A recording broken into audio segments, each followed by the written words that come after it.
Good morning, good evening, good afternoon, good evening, everyone, and thank you for joining us for the second day of our virtual global seminar.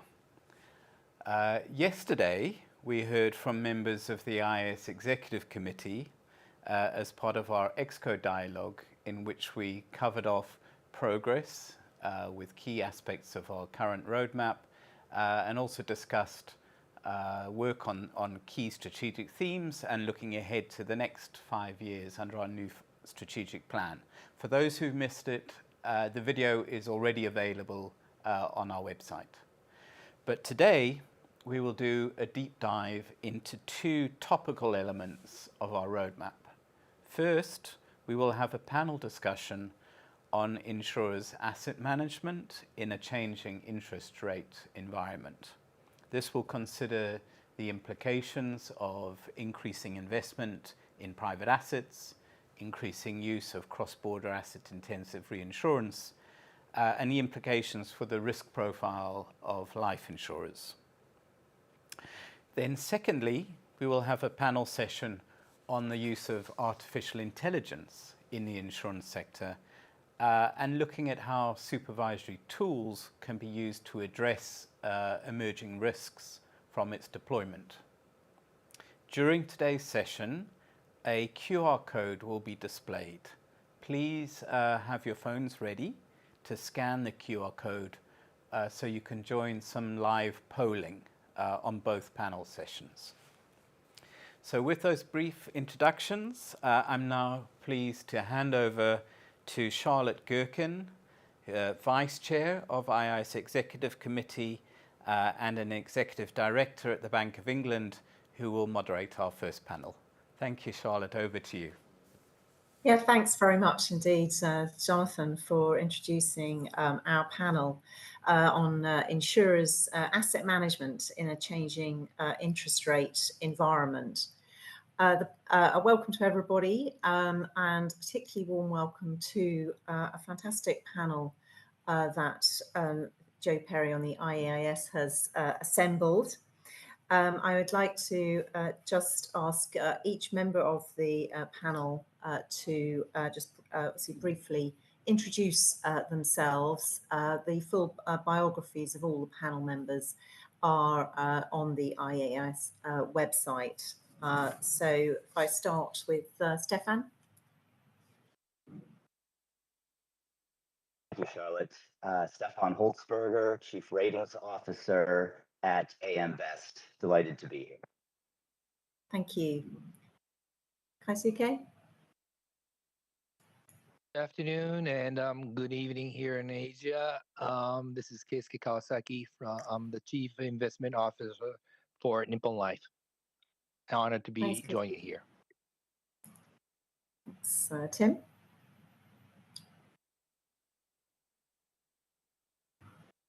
Tim, you're on mute. Apologies. Should have spotted that sooner. Shouldn't be. You not hear me? There we are. Okay. Sorry. I said good morning, good afternoon, or good evening, depending on where you are. Thank you to the IAIS for having this event. A great meeting, and I'm happy to be here. I'm the Chief Investment Officer for Prudential Financial, the U.S. Prudential. I always have to say when I'm speaking to Europeans. Thank you very much, Tim. And Julia. Yes. Good morning, good afternoon, good evening also from my side. I'm the Chief Executive Director for Insurance and Pension Fund Supervision in Germany for the BaFin. So delighted to be here. Great. Yeah, well, thanks. As you all see, a fantastic panel. So I just wanted to say a brief couple of words of what the IAIS has been doing sort of in this area. I'm very glad to say, though, that as well as the panel needing to work hard over the next sort of 55 minutes, we're going to be asking a few audience polls, questions with a polling. So please, do get ready to participate in our session today.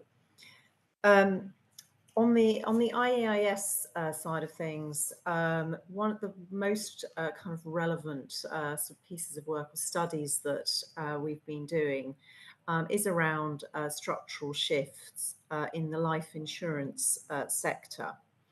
And our work really has been focused on two interlinked issues. The first issue being the impact of growing investments in alternative assets, as Jonathan outlined in his introduction, and the potential that those investments bring to increase exposure to liquidity, valuation, hidden leverage, and credit risks. And we've outlined some of our concerns in those areas in our global insurance market report, the annual report last year, which I would recommend. We discussed concerns around discretionary valuation, liquidity risks, that hidden leverage that I mentioned, and credit risk, plus transactions with affiliated parties. The second issue is the trend of cross-border asset-intensive reinsurance, whereby a material part of an insurer's investment risk is also transferred to reinsurers. Cross-border asset-intensive reinsurance has raised supervisory concerns about knowledge gaps in non-domestic prudential frameworks, limited information exchange, and concerns regarding conflicts of interest within corporate structures. Financial stability risks encompass concentration risks at the jurisdictional and reinsurer level, as well as potential herd behaviour amongst insurers. So the IAIS, we're going to continue our monitoring and assessment of those potential financial stability risks, and we'll keep everyone updated through the outcomes in this year's annual report as well. So quite a lot going on around insurers in investments, and that has certainly generated a lot of interest in our panel today. So I was going to pull up, I think if that's possible with the help of the Secretariat, a first kind of question we've got for everybody, and then while the answers are coming through from that, we can hear panel's views, and then we'll compare that with yours. So if I could have the, if I can find the right way to do this, apologies.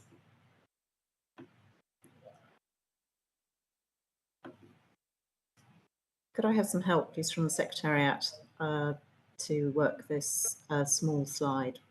Yep, the Slido is now showing. Thank you very much, Joe. Many apologies. The ability to put that up has disappeared for me.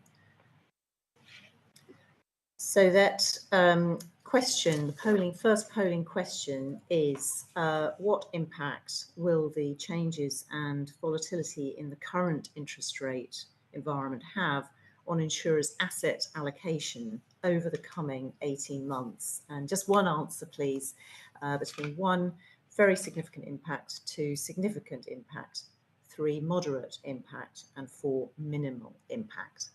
So I hope that poll is now open.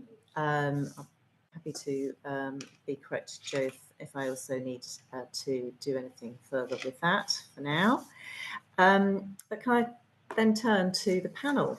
And the first question, I think, Stefan, a question for you first. How do you expect changes in the interest rate environment, and including a theme for higher for longer, which still seems a bit strange to say, but how do you expect those changes to impact life insurance assets and allocation decisions over the next year? Sure. Thank you, Charlotte. And thanks to Jonathan and Joe and to the organizers at the IAIS for giving me the opportunity to join the panel. I think it's a very appropriate topic. It's something certainly on our mind at AM Best. And, maybe I'll start with my comments to take a step back and look across the life and annuity sector from a rating standpoint. And on that front, we see a great level of stability in terms of our rating activity. If you look over the last couple of years, certainly since COVID, we've seen a general progression of more stable affirmations with regard to the rating actions, in contrast to perhaps prior years where we saw more negative rating activity. So I would say that overall, the life and annuity segment, from a rating standpoint, is really showing good level of stability. And I think the reason for that is that life and annuity insurers have been beneficiaries of the current improved rate environment.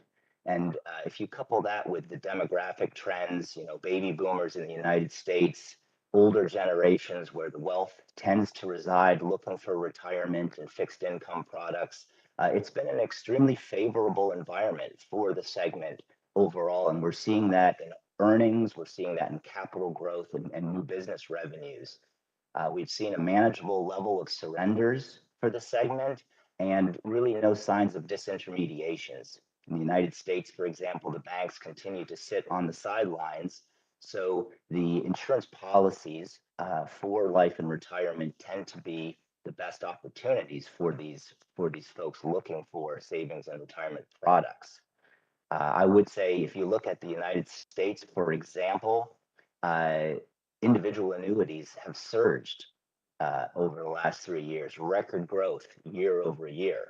And when we talk about it, and I know we're going to really get into the detail of what's happening in the investment portfolios, but that really is a reaction to what we're seeing on the product side, right? As more spread-based products come into the portfolios, the product portfolios of insurance companies, their asset allocations need to change. So what are we seeing? We're seeing increased allocations to alternative assets as well as private bonds in an effort to improve and maximize that spread.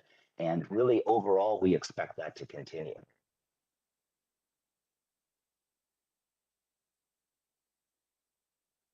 As well on the overall market. Thanks. Now, Tim, Stefan just sort of mentioned there some of the impact of spreads and where that's taking, the impact of that on customers and insurers. How do you see the credit environment, particularly spreads, affecting insurer asset allocation, particularly for those assets backing asset-intensive products? And are there any other trends you expect to affect asset management for insurers? Tim, you're on mute now. We're all as bad as one another. Tim. Hi, can you hear me? Yes. Oh, okay.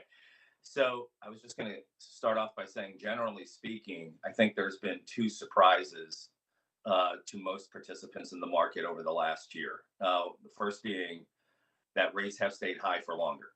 As you mentioned, the higher for longer, the high forever language. I think that's really just a reflection of how sticky inflation was and how hard central banks have had to work to try to get inflation down to their longer term targets, or even close in the zip code of their longer term targets.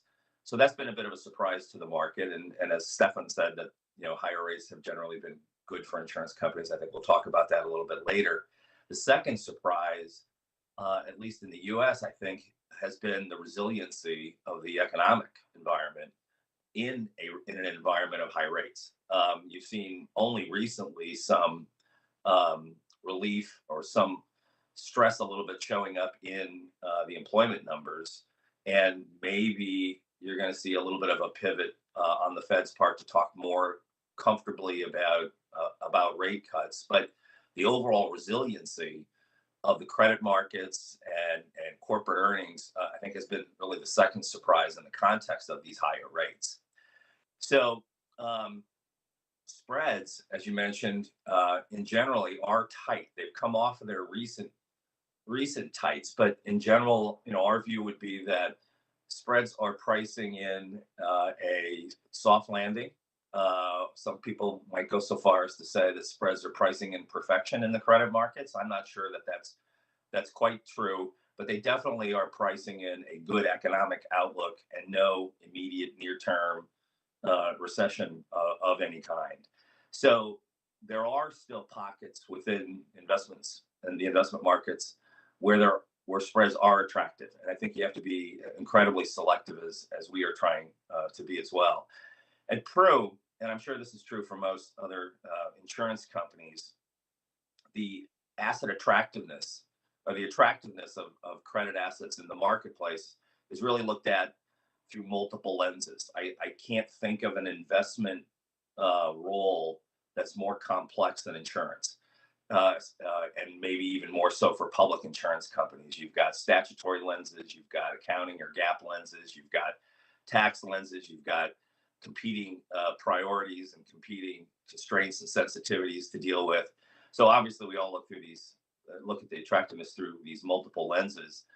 As an investor, you'd like to look at it as a spread on economic risk, and I think regulatory capital regimes and rating agency regimes are designed or intended to try to capture the economic risk of the underlying assets. No system is perfect, but you have to look at those through those lenses as well. And as I said, I think the assessment of value that insurance companies are making in their investment activities is completely consistent and in the context of their own economic outlook.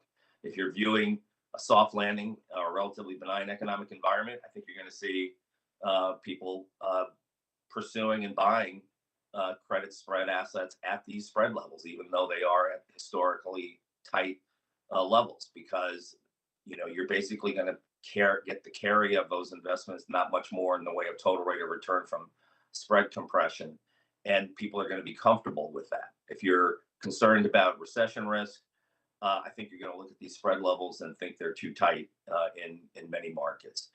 At Prudential, we're watchful as rates have stayed high for longer, particularly in areas of the credit market that finance themselves with short-term rates that are being hit the hardest from, high short-term rates, even though spreads are relatively tight. All-in yields and borrowing costs for these types of credits are pretty high, and so that would include, most floating rate below investment grade issuance. Direct lending is a big market and a growing market. I think those are companies that finance themselves with short term, and you're going to see margin compression in that area. And then obviously in private equity portfolios, the portfolio companies generally finance themselves with short term rates, and that's affecting some valuations and some liquidity constraints there as well. Just in terms of trends in the market that I think we'll see for insurance companies, you are going to see a continuation of the growth of private credit in general, or ABF, or structured private assets. There's lots of names for what you're seeing here, but you're seeing a massive amount of debt flowing out of banks and banking system into other sectors, and insurance companies are participating in that just as much as anybody else. And I think that trend will continue. The Fed has gone on record in the U.S. as saying they're not worried about that. They're concerned about a shadow banking market developing. They don't seem to be concerned about that. So I think that trend will definitely continue. I think when you look at the higher rated tranches in those types of structures, I think spreads look very attractive for investors. It's hard to stress those where you see significant losses or any losses, frankly, at the more senior tranches. At the lower levels, I think you have to be very, very careful. I think in stress environments, you will see some significant downgrades by the rating agencies or actual losses, and I think you have to be very selective in those instances.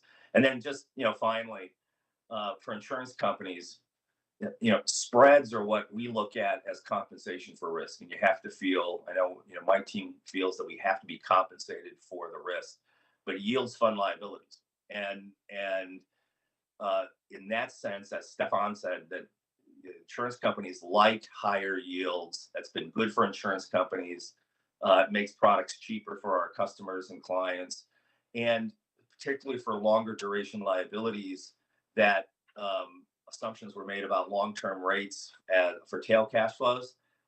This is a pretty good environment to hedge that out, essentially, I think. And I think that's going to be a good lift for insurance companies as well. Thanks.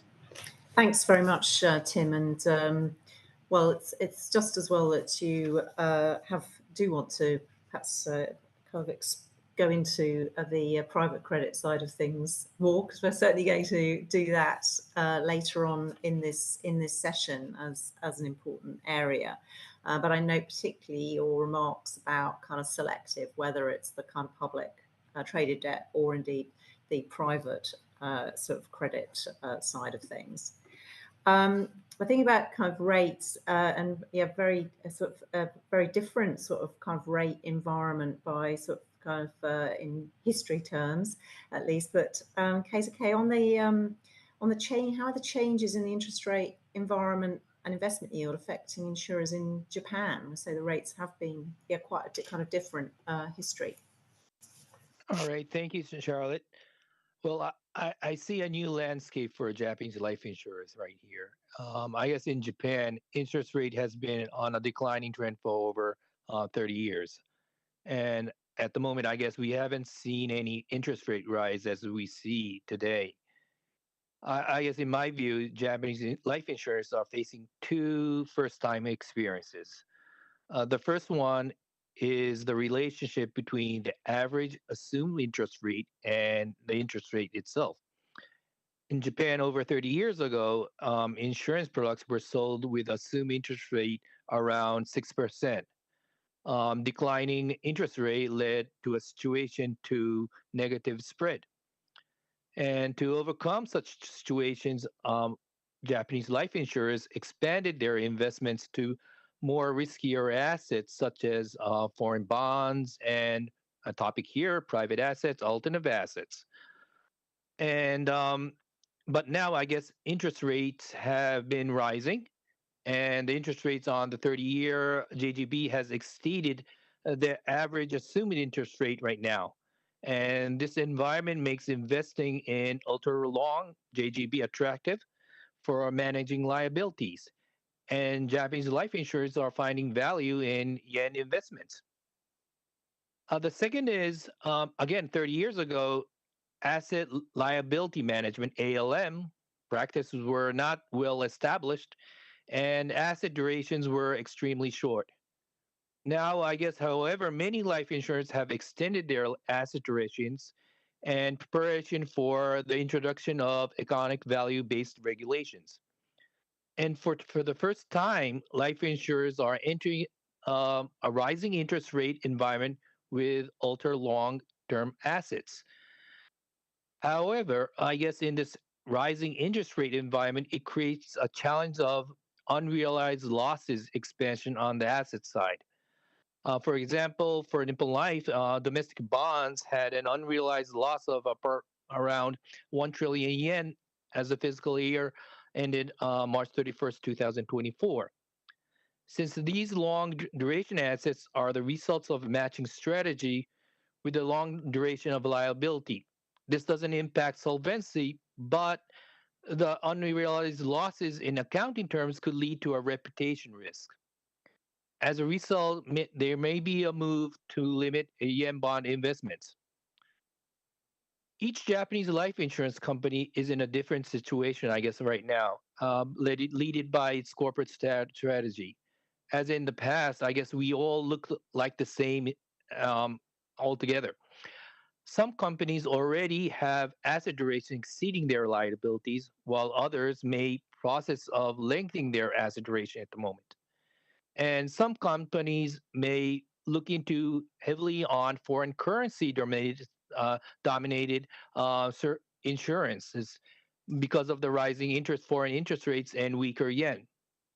Having said that, I guess it's not a straightforward decision that interest rate increases will significantly expand yen bond investments. Although it is also a difficult decision for the investment side, that the rise in interest rates have made positive aspects for insurance company as a whole. As Stefan has said, a certain level of interest rate allows us for more diversified product designing, and that's very good for us. To this extent, I believe whether in an investment strategy or product strategy, these differences among companies will become more pronounced, and I think this will be a new era for Japanese life insurance companies. Thank you very much. Thank you. Good to have that kind of view. We'll soon be able to compare views from our panelists so far with the participants. But first, I just wanted to ask Julia, if with these macroeconomic trends, what issues do you think supervisors need to focus on? Yes, thank you, Charlotte. So first of all, as all the others said, I mean, this rising interest rates is good news for the insurance industry. I mean, capital investment is less challenging, and the trend of the recent years towards, let's say, rather risky investments has slowed down a little bit. And the guarantees, especially in life insurance, can be earned with less risk, and capital requirements are, let's say, no constraint anymore, as it has been in the past. So this all is good news, and but obviously this positive effect always, and this time as well, comes along with a downside, and this is the potentially increased liquidity risk. So in the past, liquidity risk has been, let's say, immaterial risk for insurers, and now it has slipped into the focus of consideration for insurers as well as supervisors. And so liquidity risk, from my point of view, has two facets. So let's say 1 or 2 years ago, we all feared that there were higher cancellations and reduced new business, and the policyholders would behave, let's say, financially rational. But to be honest, we haven't seen this, so not so far at least. And I don't know where the threshold is, to which extent the interest rates should rise until the policyholders will behave financially rational, but we'll observe that in the next years. And on the other hand, it is the expenses of liquidity. So due to the increasingly illiquid asset allocation that we have in the balance sheet of the insurers and the hidden losses, liquidity really has a price, and that must be processed in the local financial statements. So this is why liquidity management and liquidity risk have been monitored closely since last year by the supervisors. And I also think that also the insurance companies, they had to improve their asset liability management in the past 2 years, and they learned a lot in the last 2 years. Maybe except of the Japanese ones, because they had a really special situation in the past. So, but it's not only the rise in interest rates that has had an impact. It is also the rise in inflation, which has also been substantial, and with an effect on the profitability of some products, especially car insurance and so on. They suffered significantly. It resulted in a need of increasing reservations, profitability, and pricing. So there as well, we see some resulting risks which are on our supervisory monitor.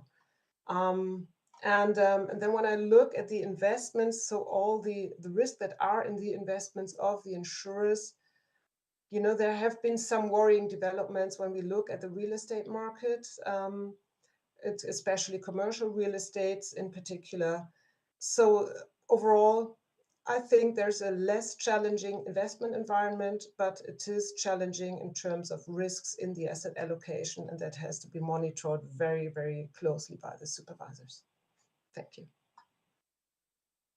Thanks very much for your perspective. Now I'm just going to ask Joe if he would share the results of the participants poll, which I'm also hoping to be able to kind of see, but I'm going to have to rely, I think, on Joe's telling me what the answers are, with over half of our participants at 54% saying significant impacts on insurers' asset allocation from changes in volatility in current interest rate environment, and 33% saying a moderate impact. So some, differing kind of views there. What's kind of underneath that might be coming through from some of the kind of different, very different markets that we have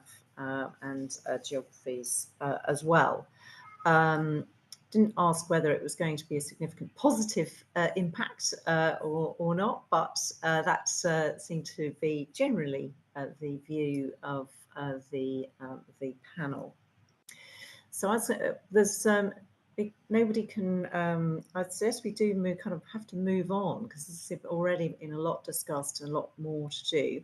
But so a little bit more work actually on the part of participants, I'm afraid now, with a second poll as we move on to strategic drivers for changes in the life insurance sector, some of which we have already been touching on.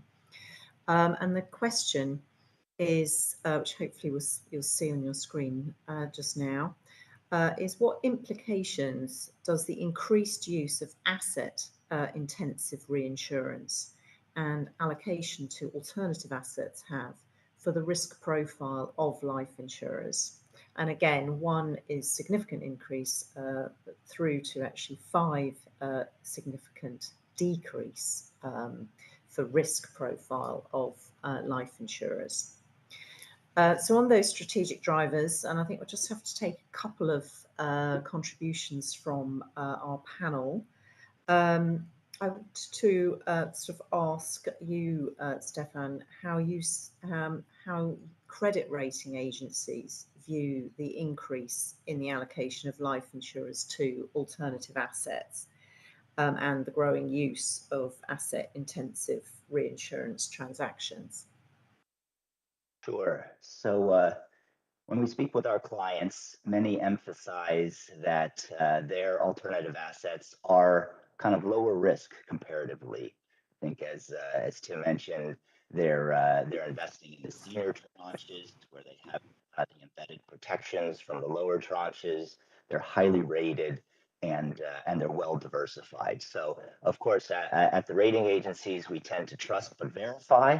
So when we hear that the alternative assets are lower risk, we really engage in a fairly in-depth conversation to really get into the risk and as Yulia mentioned, the liquidity that's inherent or lack of liquidity in that portfolio. But really overall, the trend towards greater allocations to alternatives for AM Best means that our analysts need to dig deeper into the asset portfolio and really get in there and assess the risk. We have dedicated resources to support our analysts to do a deep dive, not only into the investment portfolio, but to assess liquidity as well as ALM. And kind of the broad framework around enterprise risk management is also incredibly important in the context of that evaluation. So we'll leverage our investment working groups, our actuarial working groups to support the analysts to better understand the risks that are inherent in the portfolio and essentially examine how effectively liabilities are matched. Again, kind of that point being, you really can't just look at the asset portfolio in a vacuum. You've got to look at it in the context of the products, of ALM, and of overall enterprise risk management. On the reinsurance side, kind of on our watch list, one of the things we are seeing is an increased use of either low-rated or unrated reinsurer counterparties, as well as cessions going to offshore reinsurers. And here, it comes back to those assets backing the ceded premiums. How are they performing? Are they good quality? Are they liquid assets? Also, with regard to different offshore domiciles, where you might have a comparatively weaker regulatory regime in that domicile, that's certainly a concern.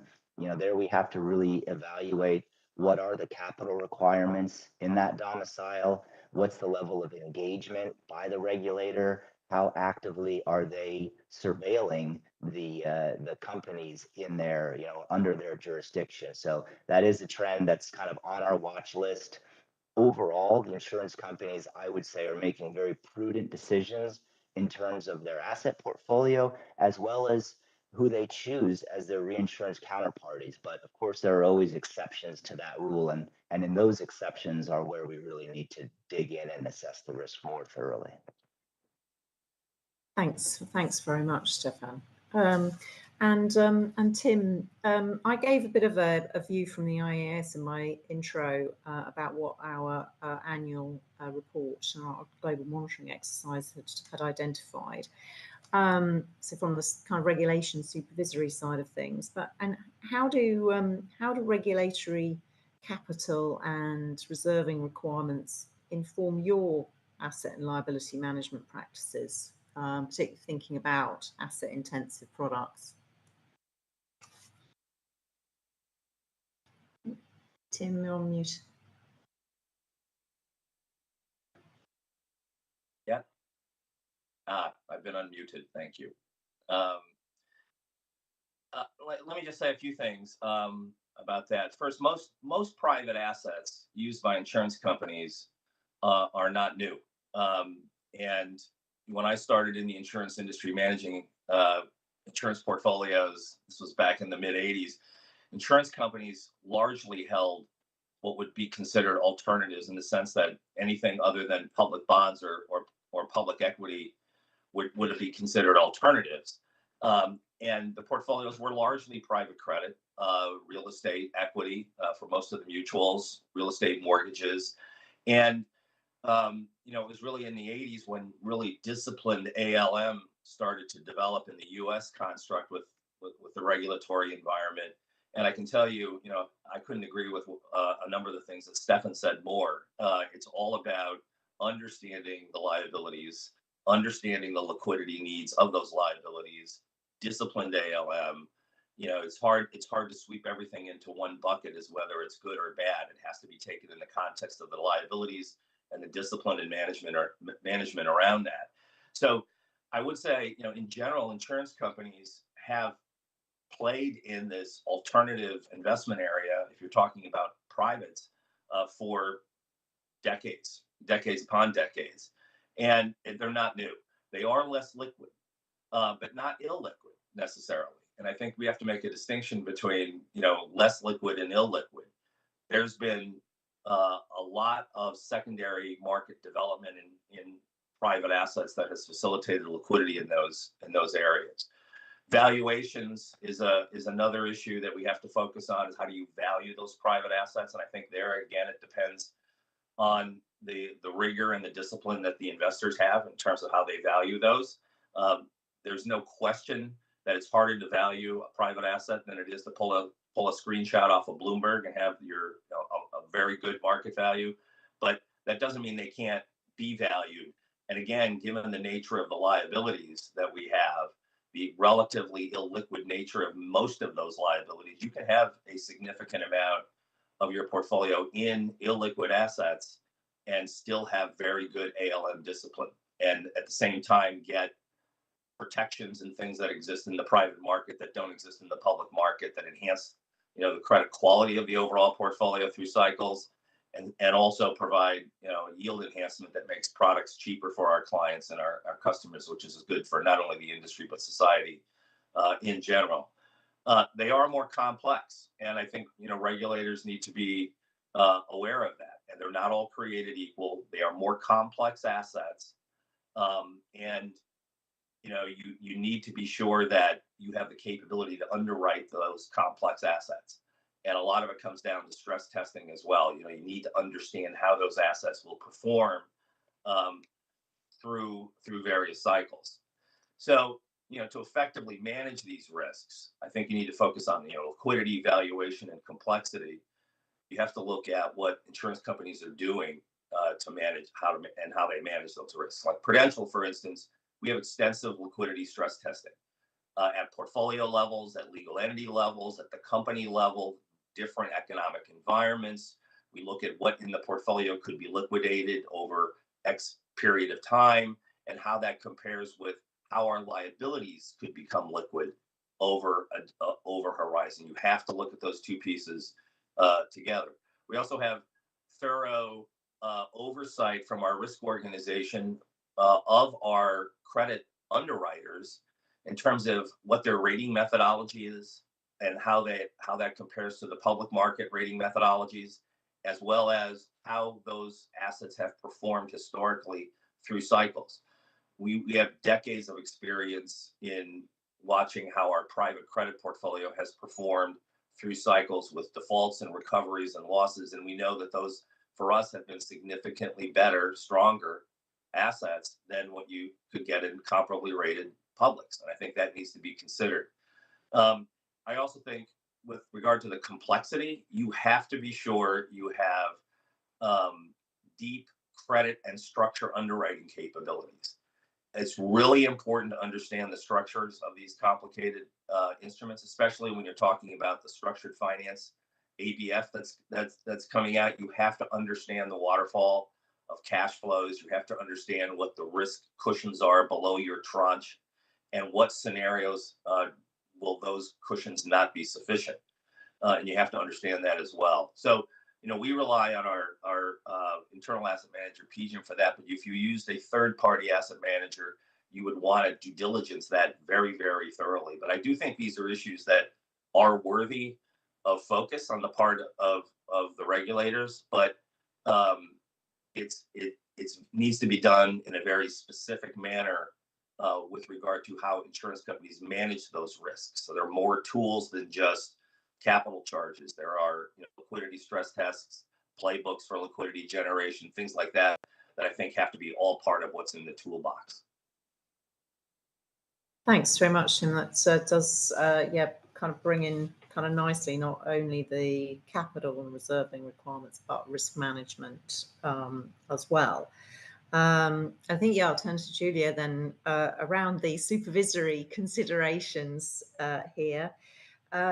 Julia, what considerations do you think there are for supervisors given those issues, and how might there be kind of greater alignment between supervisors when dealing with kind of really global trends? First of all, let me say I couldn't agree more on that, what Tim said. I mean, risk management is key. Well, when investing in these alternative assets, I mean, the challenge is not so far for big insurance companies, but more for the smaller ones who also had this trend towards this more alternative assets, more risky assets. And so to make sure that their risk management is accordingly is a real challenge. So that's my point of view. Secondly, I would like to focus on this reinsurance topic. From a local perspective, in Germany, there are various reinsurers that have come forward with new and ambitious concepts in the recent years. But amazingly, they haven't reached market maturity or the corresponding demand. And the reasons for that are, on the one hand, so far fundamental reluctance, which is still there in Germany towards such concepts compared to other run-off concepts, and also the compatibility with the national regulatory requirements for life insurers, which are quite complicated. And then when I'm looking all around Europe, it is kind of a similar picture. There are countries where we see we see more interest in this kind of reinsurance than in Germany, but still there is a kind of reluctance. While globally, this topic is really becoming relevant. We see a real trend towards that. We see that reinsurers are pushing into the market with alternative ideas, especially in the US and also in Asia. And this is really becoming more relevant.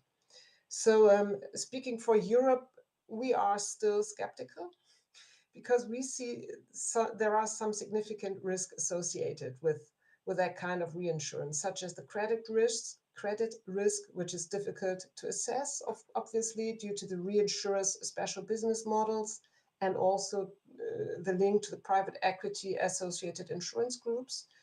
There is the existing correlations with credit cycle shocks and the interaction between the asset portfolio and the reinsurance in the event of shocks.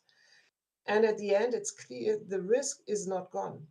The risk is only transferred. It is transferred to the reinsurers, and we see a potential accumulation risk going hand in hand with this trend on the balance sheet of the reinsurers. So we recognize that there is a global trend towards more asset-intensive reinsurance, more ambitious, more innovative concepts, and we are monitoring the development in Europe as well. And if we would see further demand and increasing push from the industry, of course, we would dive further into the analysis. So a little bit reluctant, let's say. Thanks very much. Right, we've I think if we can put up the what our participants today sort of think, and KCK, sorry to put you on the spot, but what's your reflections on the poll responses? Charlotte, I can't see the poll Can you response see? right now. Oh, right, okay. Joe, could you help, as I've again lost the ability to drive here? Yeah, of course. Okay. The Thank you. Many increase is apologies. 53% and significant increase is 31%. I see. I guess, regarding for the risk, I think I totally share the view of, what Stefan and Yulia and Tim has said. I surely believe that we are on a kind of point, whether we're related to a reinsurance or not. I think all of the insurers need to be more aware about investment and also risk management, especially for, I guess, for liquidity. And the key would be, as Tim has raised, I think, what is the definition of liquidity? And I guess, when, what is a liquid asset? When do you need the liquidity? I guess every company needs to think about from their liability and towards their, investment. And I totally agree about what the poll has said. Right, thank you. Thanks very much. Now we're going to have to move quickly on our kind of next round, which is really about the private markets growth. And some of this we have already really kind of, I suppose, touched on. But we've got another poll and asking participants what trends will there be in the holding of private assets by insurers in the next 5 years? And again, from one significant increase to 5 significant reduction. I think from our panel, I think I can guess which way they would be voting here. But we'll see whether there's any surprises from everybody listening in. And KCK, while you've kind of really got the mic, can I ask you first here, and I thought, keep a brief answer as to what trends, perhaps that you haven't mentioned already, that you've observed in insurance investment in private markets and the considerations you make when investing in private assets. I guess, what Tim has just said, private assets, alternative assets has been a kind of tool for Japanese life insurance companies to achieve higher returns from the past, I guess. And I guess to that extent, basically, we have been investing to foreign private assets because of the lack of opportunities in here in Japan.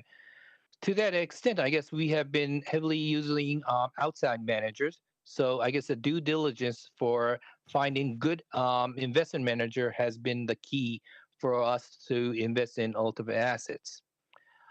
I guess I want to raise one more point. It's regarding for responsible investments. I guess we, as today, we all are in a kind of era to achieve a net zero society here, and further a kind of expansion in transition finance is more and more required. And to achieve this goal, I think financing through private markets is mostly important. And I guess this is a key asset class that, how we can achieve that kind of goal. Thank you. Thank you very much. And Stefan, you talked a bit earlier about the in what credit rating agencies are doing here, but with your own kind of credit risk assessment of insurers, was there anything else you wanted to add in relation to their investment in private assets? Sure, I can make a couple of quick points. Hopefully my audio is coming across okay. Yeah. So private assets are absolutely trending up. If you take the US, for example, in 2018, private bonds made up 24% of invested assets. At year-end 2023, they had increased to 30%. So quite a substantial increase over that period of time. As a relation to capital and surplus, that's also grown significantly. And coupling that with the percentage of kind of higher risk assets also trending up, that does certainly have implications to the overall risk assessment. In terms of our risk assessment, the financial strength ratings, as my fellow panelists have mentioned, it really does come down to the quality of assets and the ability to thoroughly understand the complexities and the risks associated with those assets. Are they highly rated? Are they diversified? Are they performing? And are liquidity needs met? One point I would raise is that we've been in a benign part of the credit cycle for a long time. So whereas most life insurance investments are performing well, one of the questions that we ask is, have they truly been tested? Probably not. So, most of our rated companies, they do take a prudent approach in terms of the riskiness of their investment portfolio, but there are some outliers. When we look across the different ownership structures, tends to be the asset manager or private equity owned life insurers have the greatest risk, have the greatest allocation to alternatives, employ the greatest amount of leverage. So as a group, that's one that we're spending a little bit of extra time doing that sort of risk assessment in support of the financial strength ratings. Thank you. Thanks very much indeed, Stefan. And just finally, with Julia, you mentioned earlier about kind of liquidity risk being something that supervisors are very focused on, and the importance of risk management. Was there any other points you wanted to bring out as to the risks that supervisors are really focused on as insurers increasingly hold private assets? I mean, these are the main risks that they should focus on: liquidity risk management, especially. Those are very, very important. I mean, it is really I just can agree with all that Stefan said. I mean, the assessment really of the credit risk of the individual investments, the diversification, the correlation with the rest of the portfolio, the assessment of the collateral, and also the valuation of all these investments. This are a lot of risks where good knowledge is required. And that's why, to me, it's so important that really the insurers make sure that they only invest in assets that they really understand and they are able to manage with the staff and the resources that they have. So this is important. And we also require that the insurers really understand the business models of the companies where they invest in. We expect them not to blindly rely on the information which is provided by their asset managers. So they should challenge that. They should build up really the expertise in their own company. So a lot to do. Yeah, thank you very much. So you can see let's see the results of our third poll, if that's okay with you, Joe, to put up those results. But I think the results are a 56% increase, 30% stable, actually, I think, although, Joe, please correct me if that's got kind of two amounts of stable written in my briefing. Yep. I'm afraid I cannot see this slide. 27% remain stable and 17% significant increase. Right, thank you very much. So yeah, a very large proportion of you in the increase or significant increase side of things. Now, thanks to the efficiency of our panel, we have even got time, unless Jonathan tells me otherwise, for maybe an audience question. And I did have one in advance from Samuel Montero, which was how should insurance companies adapt their asset and liability management in the short term? I might just take the moderator's prerogative of just changing that question slightly. So should they adapt? I think given the panel talking about insurers needing to have good risk management, what do panel members sort of think of insurers' capability to adapt their asset and liability management, and are we seeing really those changes in risk management capability as insurers increase their interest in alternative or private assets? So who should I turn to first? Tim. Okay, so thanks. It's a great question, and I think I agree with the change you made in the question. Fundamentally, I don't think that the growth in private credit, private assets, alternatives should change disciplined ALM. That's the framework that should survive, in my opinion. And I think that's how Prudential would approach it. The question, though, is do these new asset classes offer significant opportunities to fit within that framework to enhance returns, enhance pricing, and enhance the benefits to customers? And I think they do. I think they're, I look at it as added diversification of asset type and underwriting capabilities and other benefits, including in higher yield. So you're getting a lot of benefits into your ALM framework. We still emphasize broad diversification, solid credit underwriting, and interest rate risk management in our philosophy. All of these new asset classes that are coming into the space can fit within that. So in my opinion, disciplined ALMs should survive. It's how you prudently deploy these types of assets into that. And I just wanted to make one other comment I didn't get a chance to touch on earlier. Private equity is another category of alternatives, and it's the one that people used to think about when you heard alternatives before all of these new private credit. I think there is a very important a place in portfolios, particularly with long duration liabilities, for those private assets, private equity. You cannot match the interest rate risk in the tail cash flows beyond 30 or 40 years. There's a ton of data that supports the notion that those asset classes have generated returns in excess of 30-year fixed rate returns. And so as you see those cash flows migrate into the investable space, if your ALM strategy prudently moves that exposure into fixed income, I think those are excellent sources of ALM against the tail opportunities. And I think one of the things I think regulators should focus on is, do we have the appropriate regulatory framework for those assets in those types of portfolios? Thank you very much, Tim.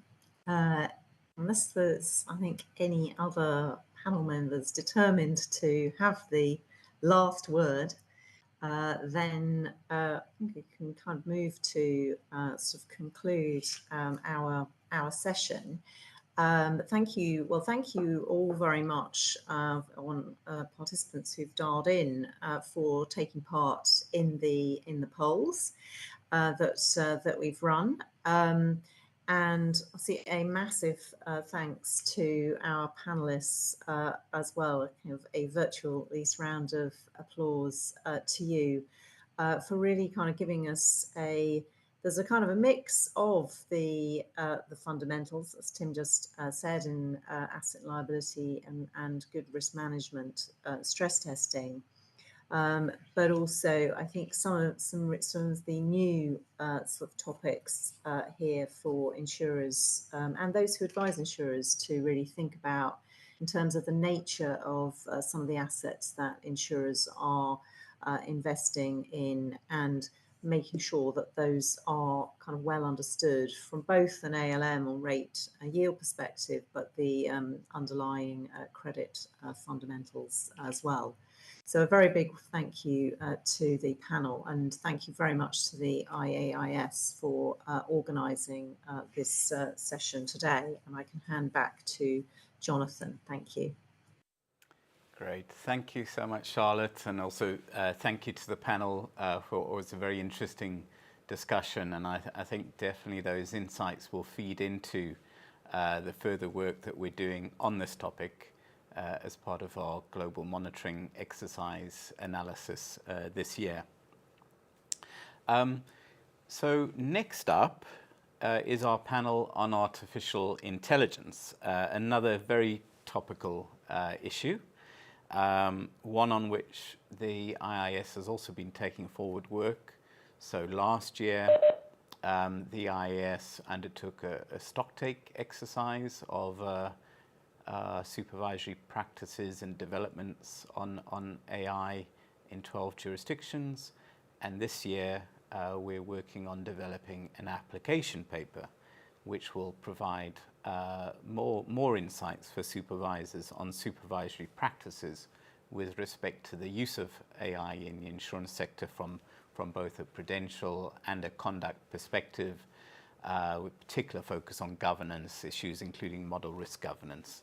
So we will hear more about that in the panel, and let me now hand over to our moderator for this next session, who is Director Clara Lindley-Myers, well known to the IAIS and many certainly in the US as well, IAIS EXCO member, Director of the Missouri Department of Commerce and Insurance, and most recent former NAIC president.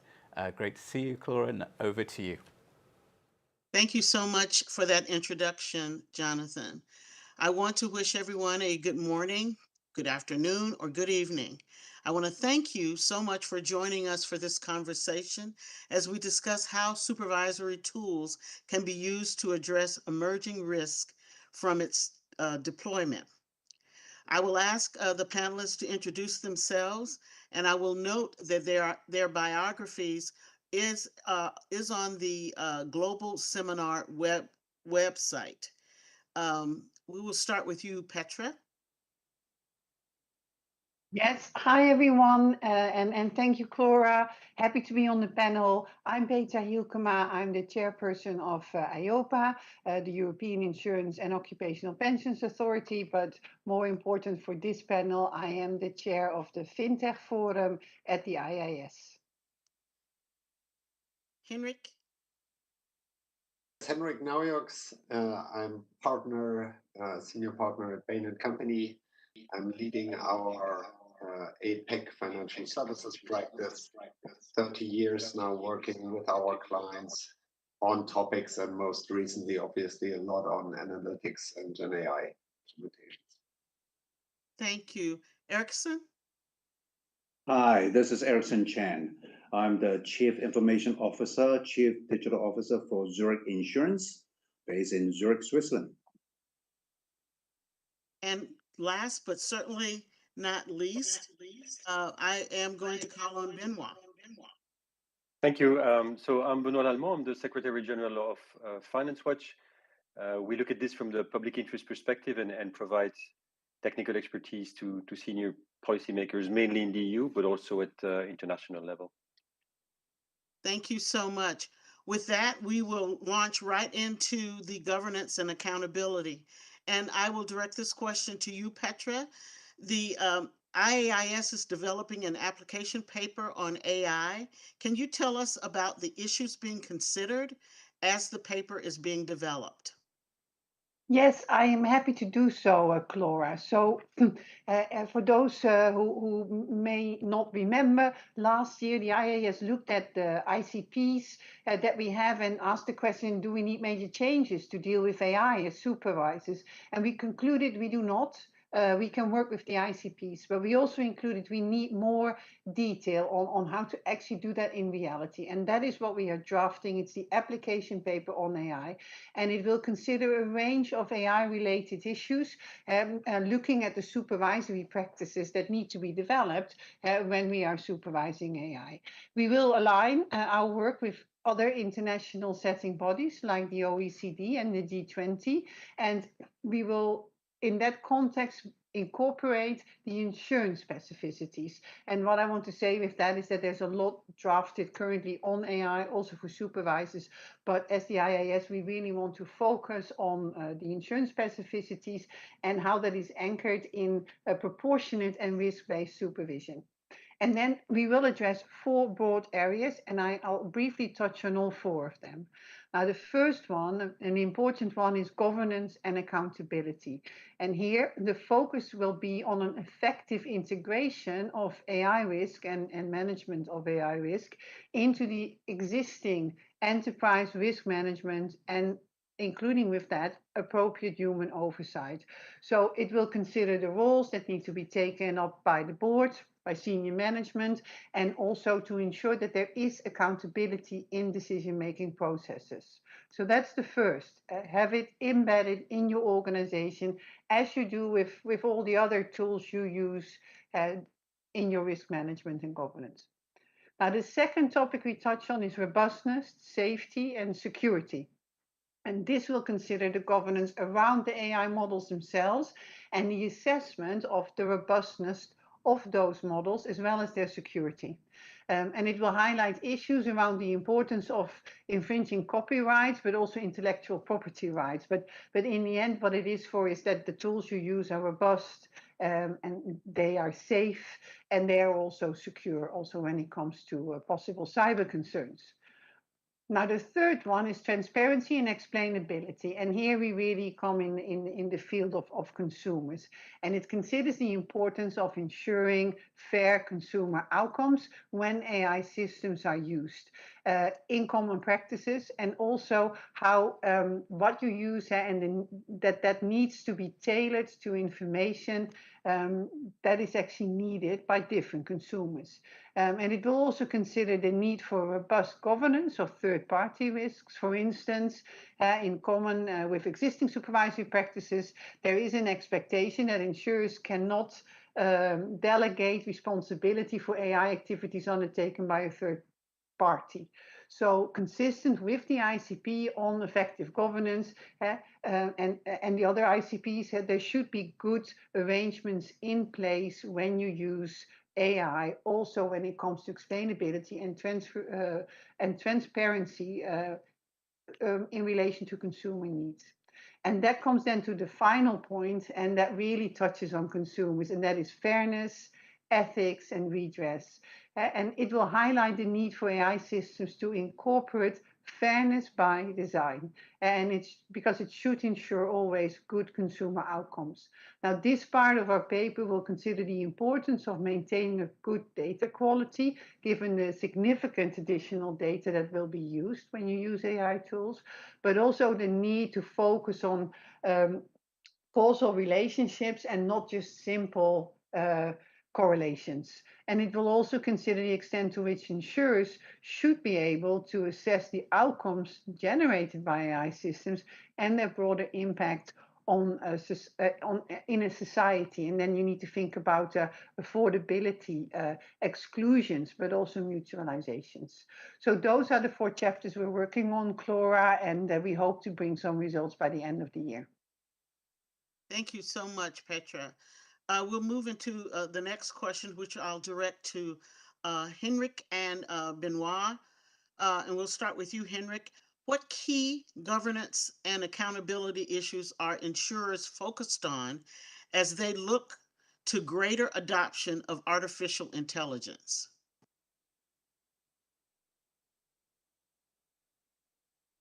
I think you're still on mute, Henrik. Sorry. Clara, we see in our consulting practice that governance questions and operating model questions around what I would call AI at scale how do I really adopt this, is a big and an evolving topic. And it may be worth to take a step back, because what are the key risks to handle? We have the risks of biases that are inherent in the language models that are used, which often requires new testing forms. We have copyright risks. Obviously, is the content created object to any copyright restrictions? We have unintended intended consequences of usage. So the whole question of managing, of monitoring outcomes becomes very relevant.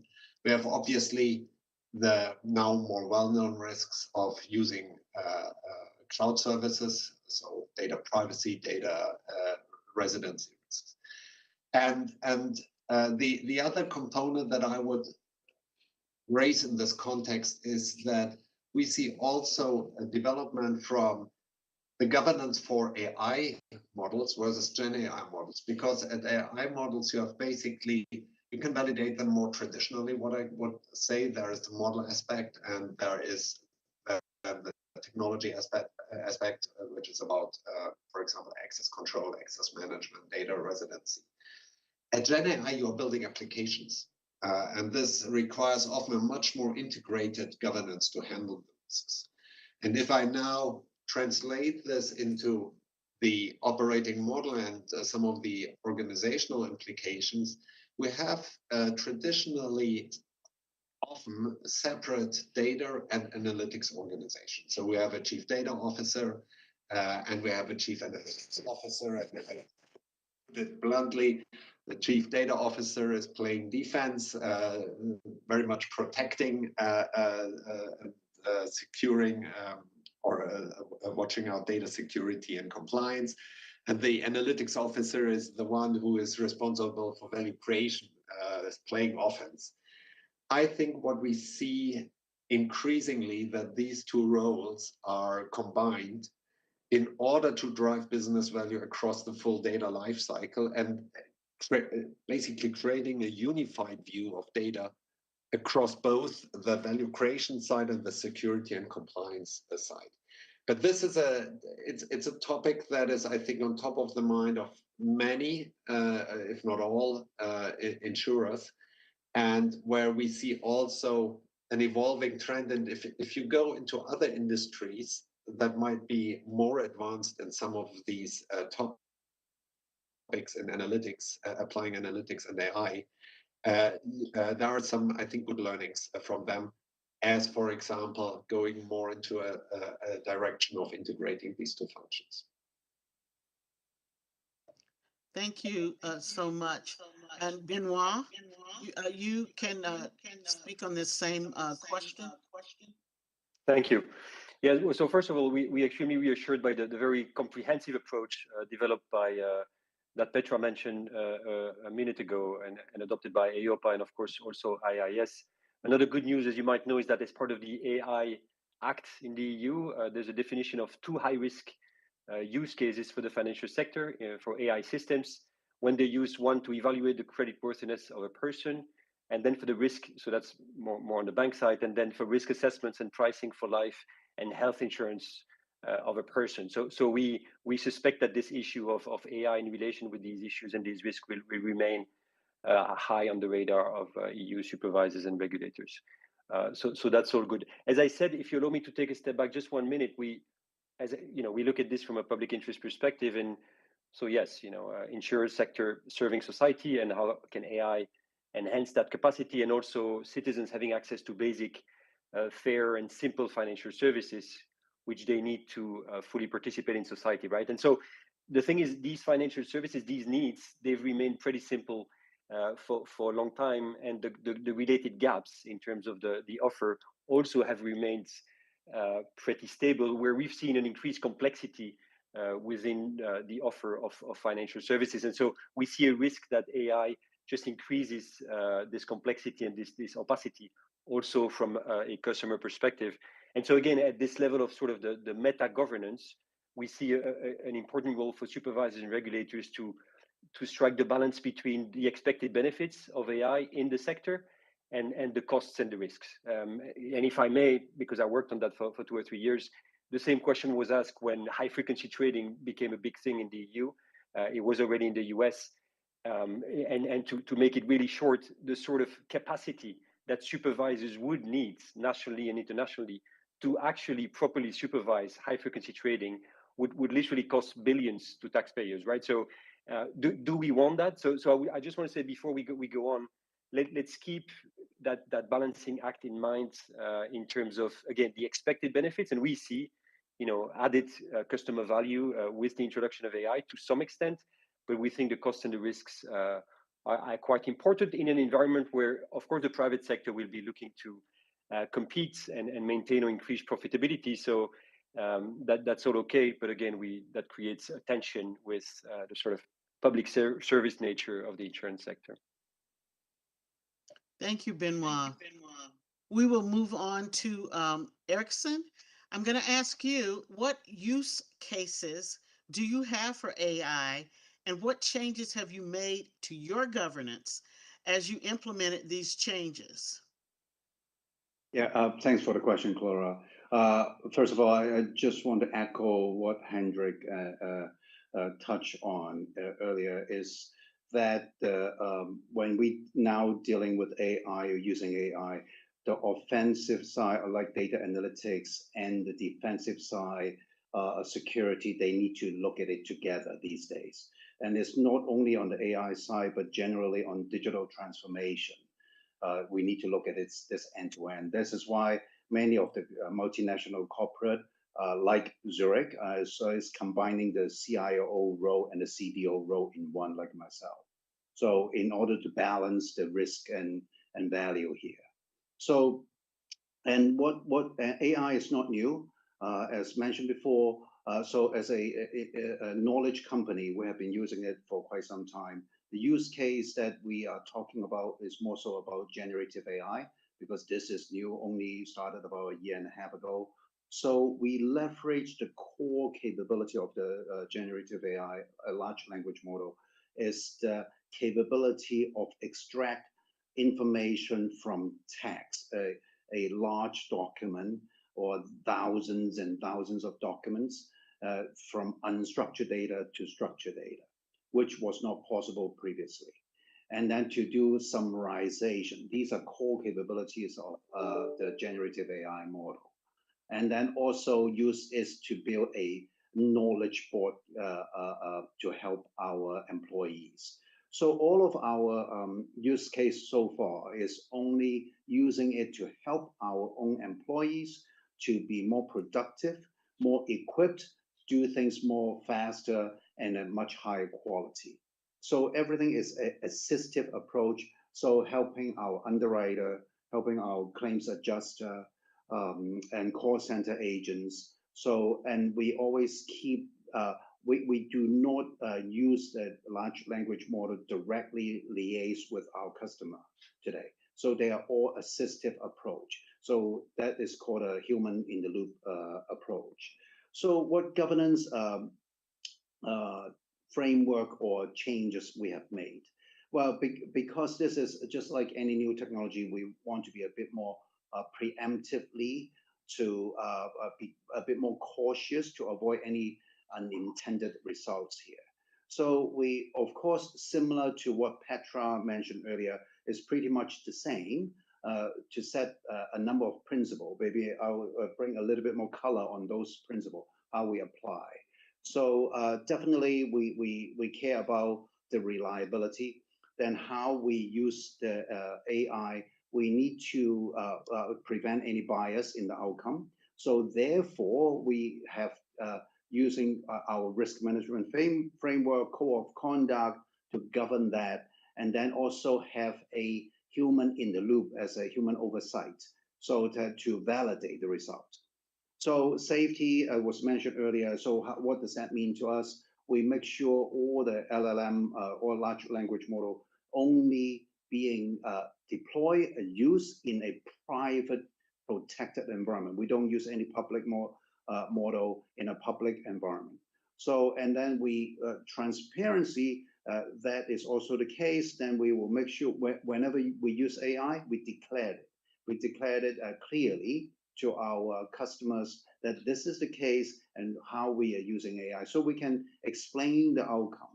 And then the outcome normally is so that we can trace back where are the source information, this model based on this 1, 2, 3 pieces of information to generate this kind of outcome. So generally, the approach is very similar, is the same principle as what Petra highlighted earlier, but just give everyone a little bit more examples on that.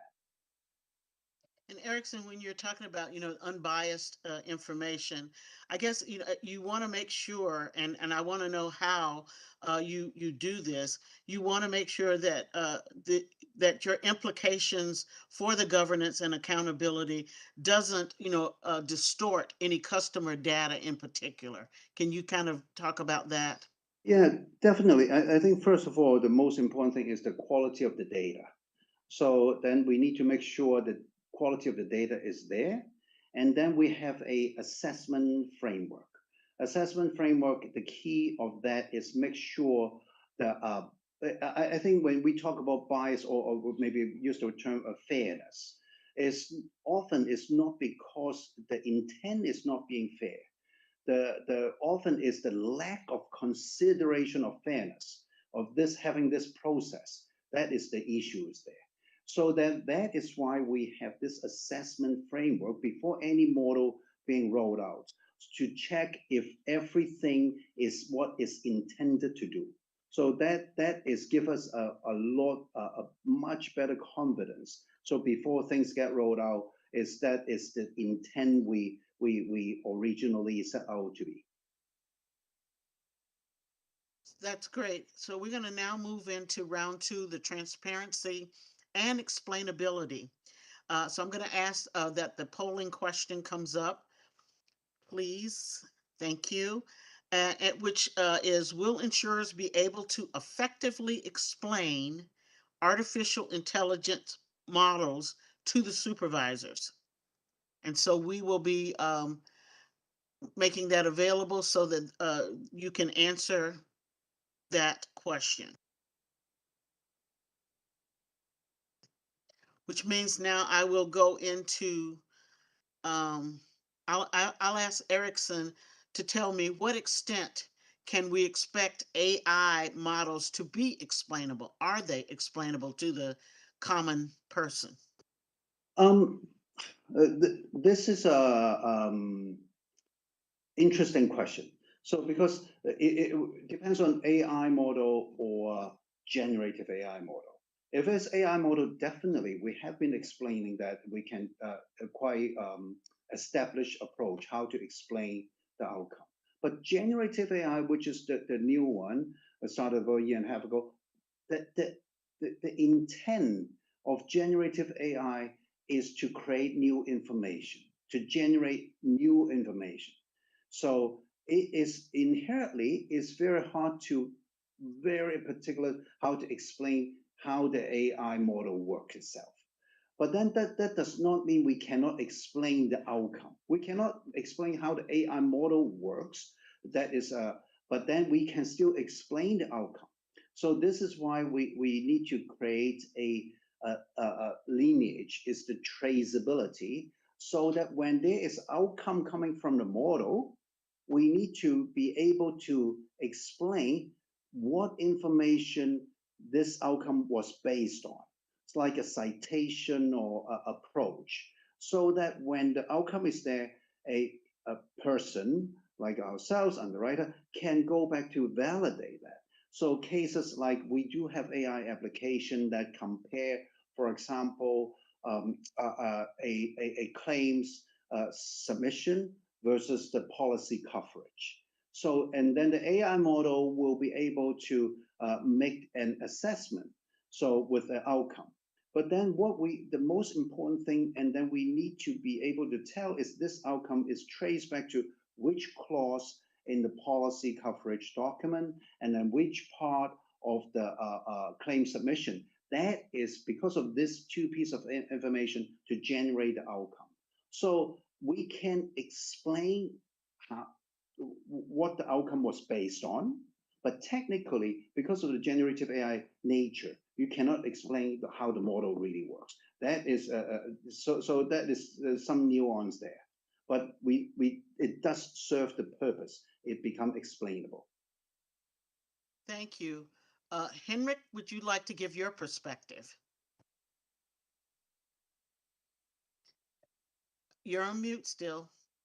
I fully agree with the assessment of Eric's that obviously explaining AI and the Gen AI component, and in many applications it's a mixture of AI components and Gen AI components, is different, but it's super important because not only because supervisors might require it, consumers will ask for it, and the adoption by for example, relationship managers, agents, claims assessors is increasing with explainability. So there is a very good reason that when you are designing Gen AI applications, that you make explainability a part of the process.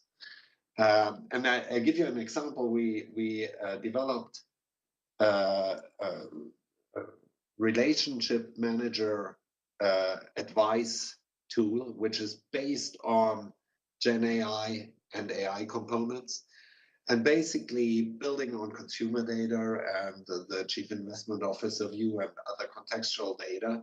We developed what is called a tree of thoughts. So three synthetic advisors who are arguing against each other what might be the best solution.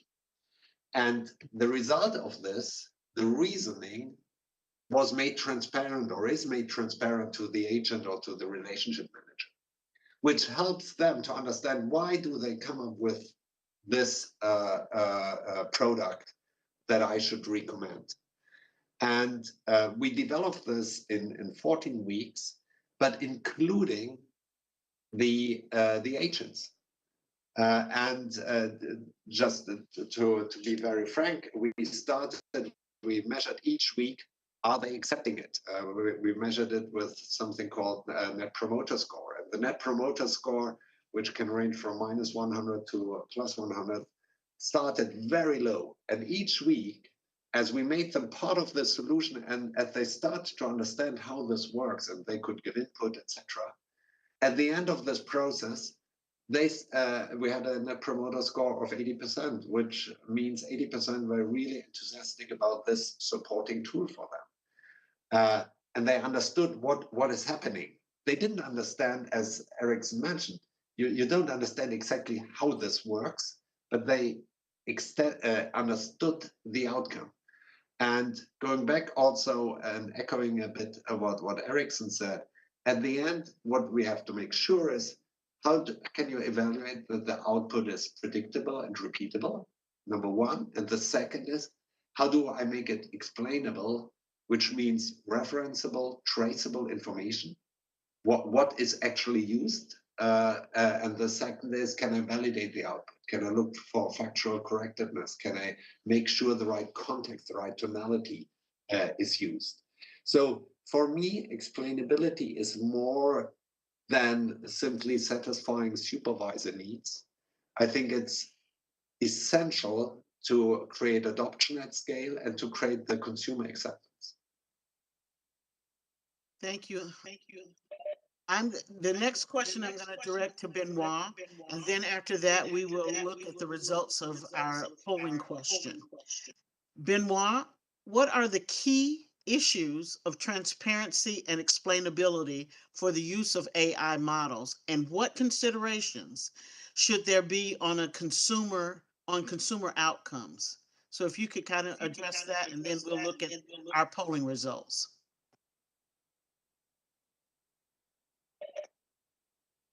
Thank you.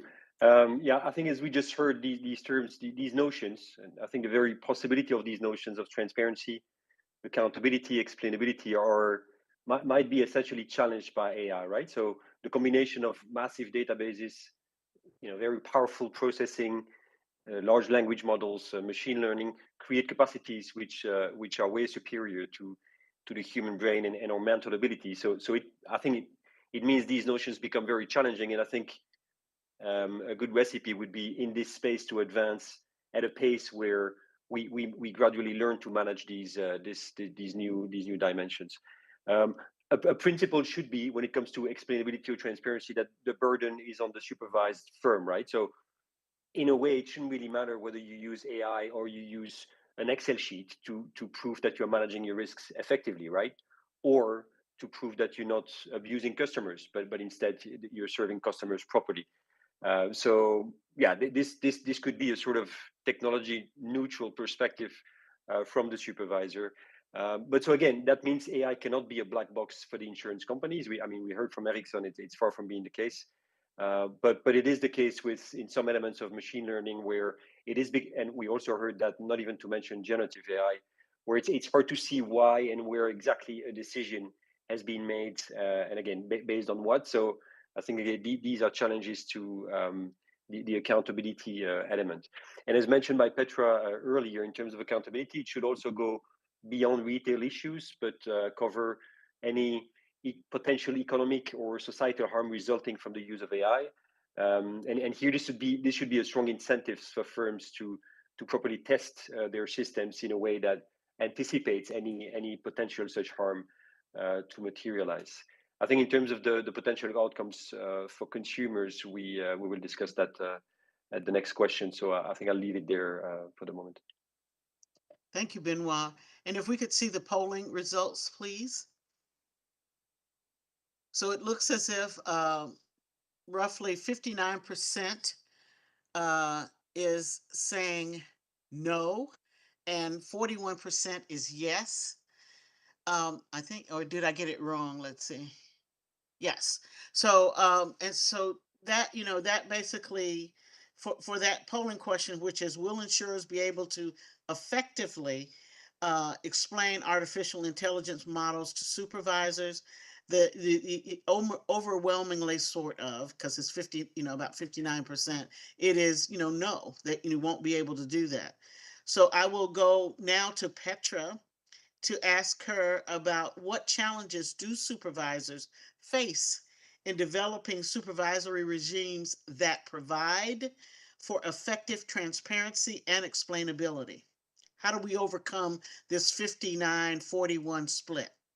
Yeah, so good question. And maybe to start with, I think a very important notion, and Benoit alluded to it, which is this being technologically neutral. I think one of the reasons why, for example, we said the ICPs are still fine, but also why I would say that the introduction of the AI Act in the EU does not all of a sudden generate all kinds of new things to consider when you use AI as an insurer, is because a lot of what insurers already need to do when they use an Excel spreadsheet or an internal model is exactly what we also expect them to do when they use an AI, when it comes to data quality, explainability, understanding the outcomes, explaining the outcomes. Here it is important to keep in mind, particularly if you refer to the AI Act in the EU, that is an act that is now introduced for any AI used anywhere in the economy, so not something specific for insurers. And insurers already had Solvency II, and in many other jurisdictions, supervisors already have regimes that are able to deal with these requirements that I just listed. The question is how, and then to refer back, and then I'll say a bit more on the challenges we then have. But I do think that part of I think good governance in an insurer when using AI is that if really you are using a tool that you cannot explain the outcomes of in any way, I'm not saying there could be different ways, but if you can't explain it, then should you already be using it? And I think that is a question, particularly, moral compasses are there, but will they function when competition comes in? And I think that is a question for boardrooms. But then back to the question for insurers, some AI systems are seen as, coming back to the questions for supervisors. So some AIs are seen as black boxes because they're complex in their functioning. They can learn from data from various levels of autonomy, and it makes it difficult, challenging at least, to explain how decisions are reached. So transparency and explainability are related to fairness and related to non-discrimination, and in many respects they are very necessary to make sure that that we ensure accountability. So a lack of understanding of the functioning of an AI system may also have implications from a prudential perspective. For example, if you use AI in your underwriting and inadvertently you fail to price the risk segments accurately, the undertaking could actually potentially acquire risk at a premium level that is insufficient. So there are many reasons why the AI that we see being used also in the back office to enhance efficiency, but we do see a trend now that it slowly moves also in the front office and in the in context with clients. There are several risks you need to consider, because if you can't explain, if you do not understand what it is doing, you may actually be keeping afloat a system that is not helping you to do your to underwrite your risks well or to serve your clients well. And so there should be a meaningful explanation of outcomes of AI systems, in particular in those AI use cases that may have a material impact on consumers, but also on your undertaking. It works both ways.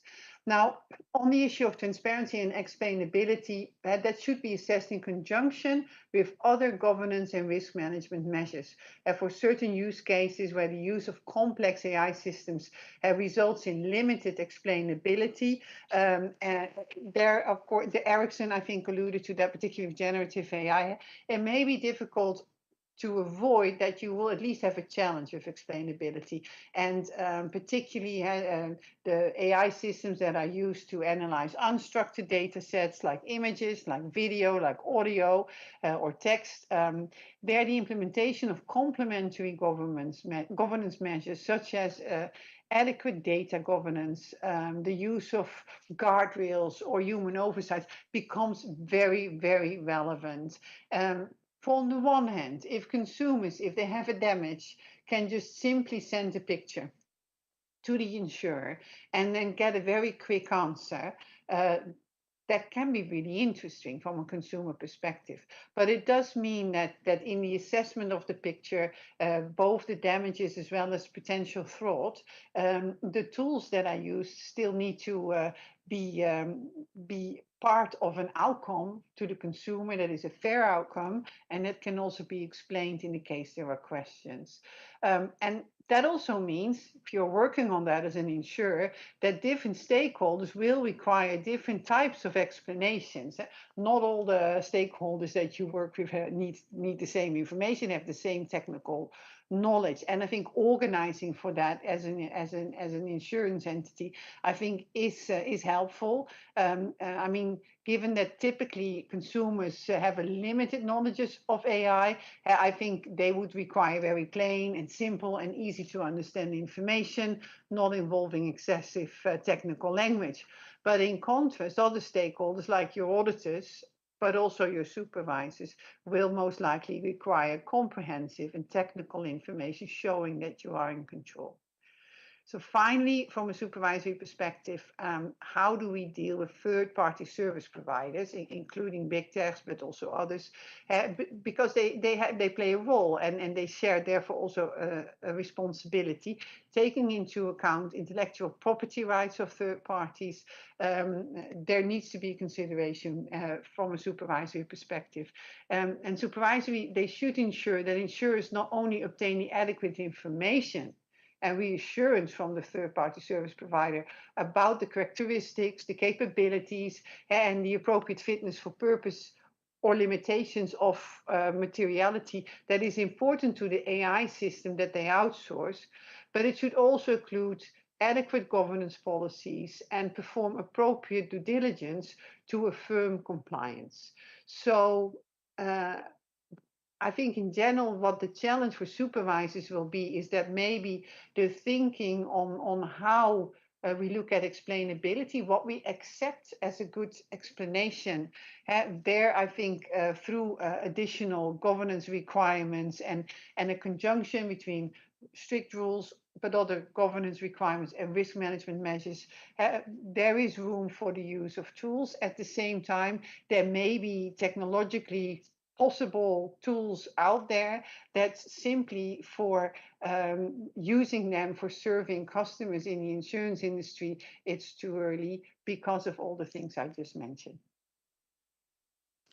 Thank you, Petra. I did get a comment from a member of the audience saying that explainability is necessary, but not sufficient.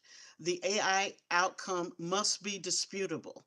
And if the data underlying the outcome is wrong, then the outcome should be reviewed with corrected data. So that, was sent in by a member of the audience. And we're going to move into round 3, which a new polling question where we're talking about fairness, ethics, and redress. In this question, it says, to what extent will the wider adoption of artificial intelligence lead to the following outcomes? And the outcomes there are financial exclusion of certain customer groups, increased protection gaps, increased risk of bias, reduced trust in the insurance sector, and none of the above. With that, I'm going to call on Henrik to ask him what frameworks can insurers put into place to reduce the chances of unfair outcomes and support consumer redress. And that'll give our people a chance to sort of weigh in on that particular whole question. But if you could address that, Henrik, I would appreciate it. Yeah, thanks a lot, Cora.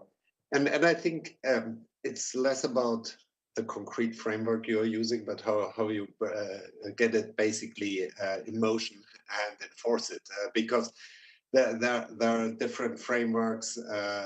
Petra has introduced one. We are using one with 5 pillars: with fairness, accuracy, privacy, ownership, explainability, transparency, ethical and social concerns, rules and regulation. In preparation for this, I asked ChatGPT for framework. They had a framework, I think, with 8 dimensions. So the framework is the one thing. What I think is important, what are the principles to basically meet the different AI goals and deliver on these frameworks? And I would like to highlight 5 principles that I find personally important. The one is making your infrastructure private and robust, because at the end, a resilient architecture to protect the privacy of your own data as well as of the customer data is key. Then something we have now discussed already, the design for transparency and explainability, with a clear path to recourse and redress. I think something like a rule that any machine decision with the ability to get redressed or to get a human in the loop is I think, important. There is a topic on education and training, which is, I think, what we see is, especially with Gen AI, with AI, and this goes also back to some of your comments, Benoit and Petra. I think while the principles are all the same and hold true, tech agnostic, the difference in Gen AI is obviously has to be put into consideration, as also Ericsson pointed out. But there is a big need and a big gap, I have to say, in order to train and educate the employee, which is needed in order to get responsible AI into motion. And then there is two other points I would highlight: to ensure the oversight and disclosure before and after the deployment. And then last but not least, select the applications based on the maturity and risk. So especially with a young technology like Gen AI, we suggest our clients not to start with customer-facing applications. It's a young technology. It's a quickly evolving technology. We are not fully sure about some of the implications. And I think thinking through how mature is the solution and what is the associated risk, and starting with low risk, maybe internal processes, versus starting with something where you have a direct consumer impact, I think is in the interest of everybody, of the consumers, of the insurers itself, and themselves, as well as of the supervisors. I'm always saying, while Coca-Cola may go quickly accelerate the Gen AI path, we are not selling soft drinks.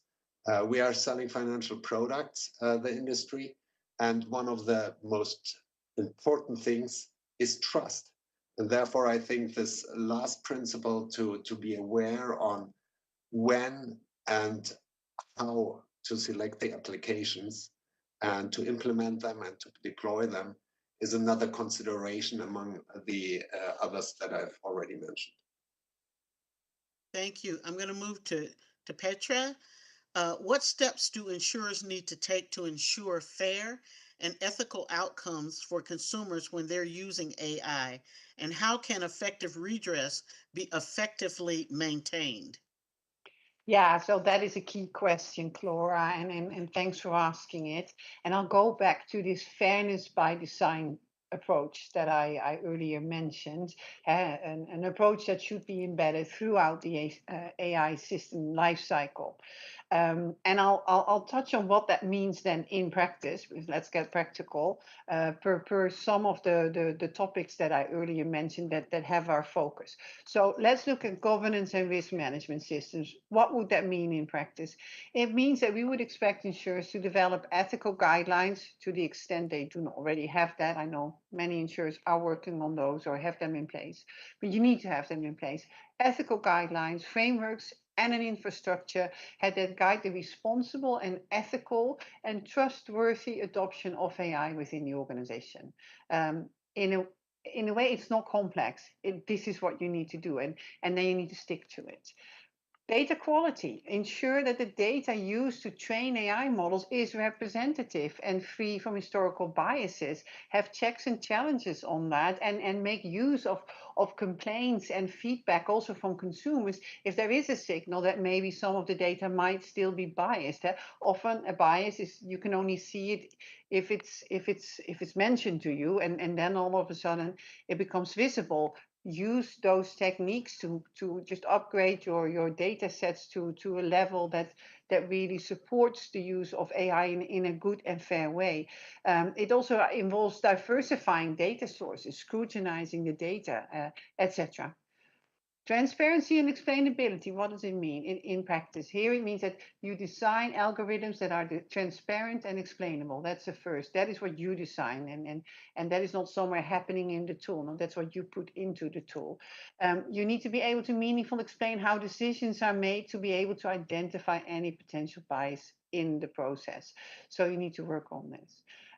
Then clearly what is essential is that you monitor the outcome of AI systems. So implementing techniques and methodologies that are there to detect, to measure, to mitigate biases in AI models, and to include with the use of relevant fairness metrics, a way of working that also helps you to trust the outcomes of your tool. Now, focus on causal relationships is important. Don't just rely on simple correlations. So understanding causation really helps underwriters, among other things, to accurately identify the underlying reasons for risks, better price the risks, and develop risk management practices to mitigate those risks and comply with non-discriminatory laws and ethical considerations. So again, this is what needs to be in place. And finally, but definitely not less important, accountability and redress mechanisms. So when AI systems, regardless of what level of complexity or explainability they have, when they are used in a decision-making process, then by definition, disputes can arise between the affected stakeholders. A consumer may want to understand why their application for an insurance product was rejected, why the compensation of their claim is not as much as they were expecting.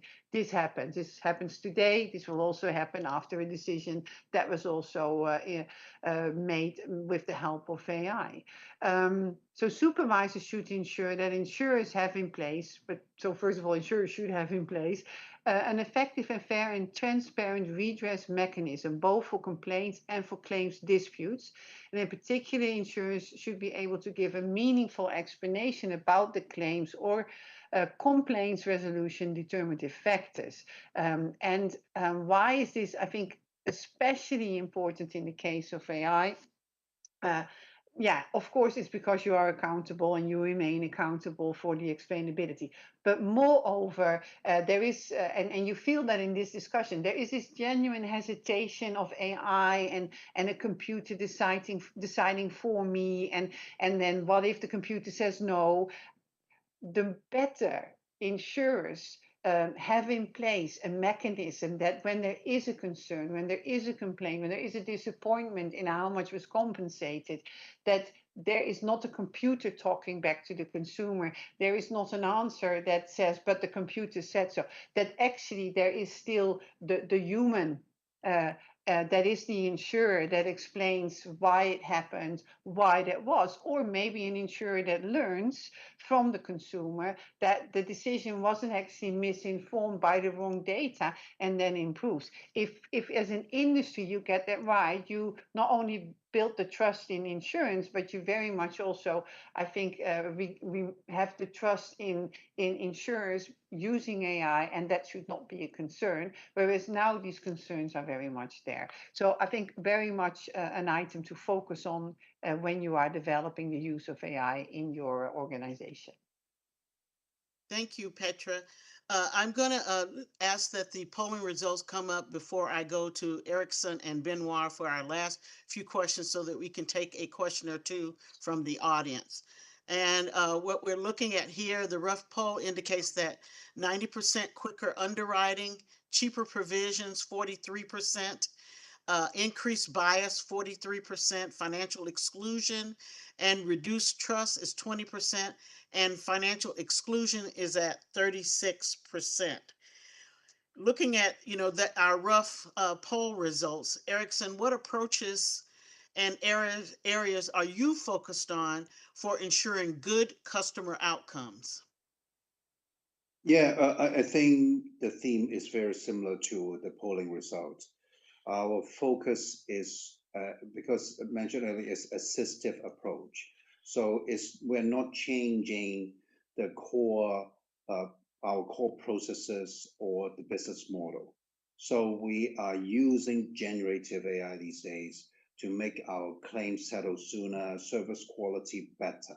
So, and then also we always have this human in the loop mechanism. So it's not to have the machine to do autonomous decision making. So that is how we safeguard the fairness, and then our core way of doing business has not changed. And then in order to do that in a structural way, and then we have developed this similar to everyone else, but then we have developed also AI assurance or AI assessment framework, so that we consider a lot of different factors as a risk-based approach. So to look at if any decision making, how the AI would be involved, even if it's not autonomous. So, and then how complex the model is, if the use cases involve any personal data to be part of this use case. So we use this assessment approach to further strengthen the case before even get it rolled out. So the approach we tend to take a far more cautious approach here when using generative AI. Thank you, and I'm going to go to you, Benoit, on this last question before I get to my two questions from the audience. Do you have any concerns, Benoit, about the impact that AI may have on the affordability and availability of insurance? Thank you. I can be quite short because so much has been said, and again, including the quite overarching perspective that Petra outlined. Yeah, so we see challenges. I think that the poll results are quite interesting and probably a good indicator. So again, we see the potential benefits in terms of efficiency gains for consumers and firms, the personalization of products and services, or also new financial management tools. But in terms of the risk that's been highlighted, we do see the risk for financial inclusion, and we need protection of consumers against that. So there might be an incentives for consumers to consent to share data related to telematics or wearables, all these new tools. And so at the last moment, it could be an exclusion of the service if you're not agreeing to that. But even just the fact that you would push consumers to open access to that sort of very private data is a concern. We also need regulation, as we mentioned, to address potential data misuse and related price discrimination or quote unquote price optimization practices. Also look out for unfair commercial practices where the price personalization that I mentioned is not provided based on a fair and objective criteria, but more on the concern for the optimal amount of margin that a firm can earn. And so in general, as well as we've mentioned, you want to avoid the erosion of the risk-based and risk-sharing business model of insurers. But so yeah, a lot to watch for, but we are quite confident that all these issues are being looked at carefully for now. Thank you so much. And before I get the hook from Jonathan to get off the stage, this has been a great conversation. I do want to give a question that came from Dave Snyder at APCIA, which says, considering that AI can greatly assist in achieving the UN and IAIS goals mentioned yesterday, can the IAIS describe more about how it plans to balance the achievement of those goals with market conduct issues in the least burdensome way? And I'll take anyone who wants to answer that. Any one of my panelists. Benoit? Yeah, I was not specifically raising my hand, but I mean, yeah, you see the discussion going, right? So there's careful attention by supervisors, and you see this pushback from industry saying, make it as light as possible. We already over-regulated. I mean, we just finished a review of Solvency II in Brussels, so I have quite a few stories for you there. So yeah, let's keep that balance for sure. Nobody wants useless regulation, but then the issues we discussed on this panel are quite massive with potential massive impact. So let's make sure we do what's needed to preserve the public interest. And great. And so we are almost out of time. So I'm going to ask this last question that we received. Do regulators also use AI in their work? If yes, what implementation framework are they using? And I'll call on Petra for that. Unmute. Yeah, thanks for the question. Yes, let me say first, how would I know? And that is besides within IOPA doing surveys on subtech, we do the same in the FinTech Forum at the IAS level. And so what we see is that there is some use of AI.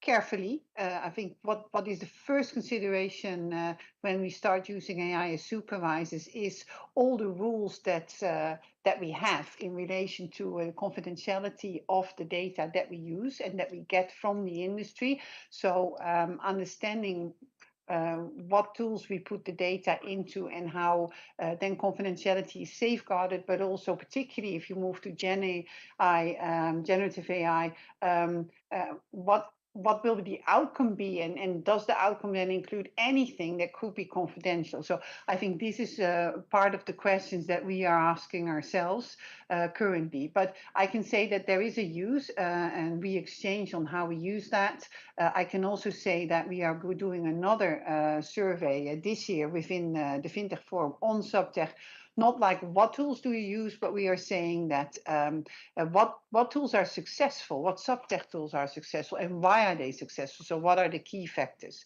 Most of them are what we see when it comes to the use of subtech and AI are in a proof of concept stage. The particular question on what implementation framework are they using, I'm not sure if I can answer that because I don't have currently enough information of the individual initiatives. And again, most are in proof of concept. But we are on our way and being conscious very much of the fact that the data we are using are data from industry that come with, I think, very strict rules for good reasons, and we will follow them on confidentiality.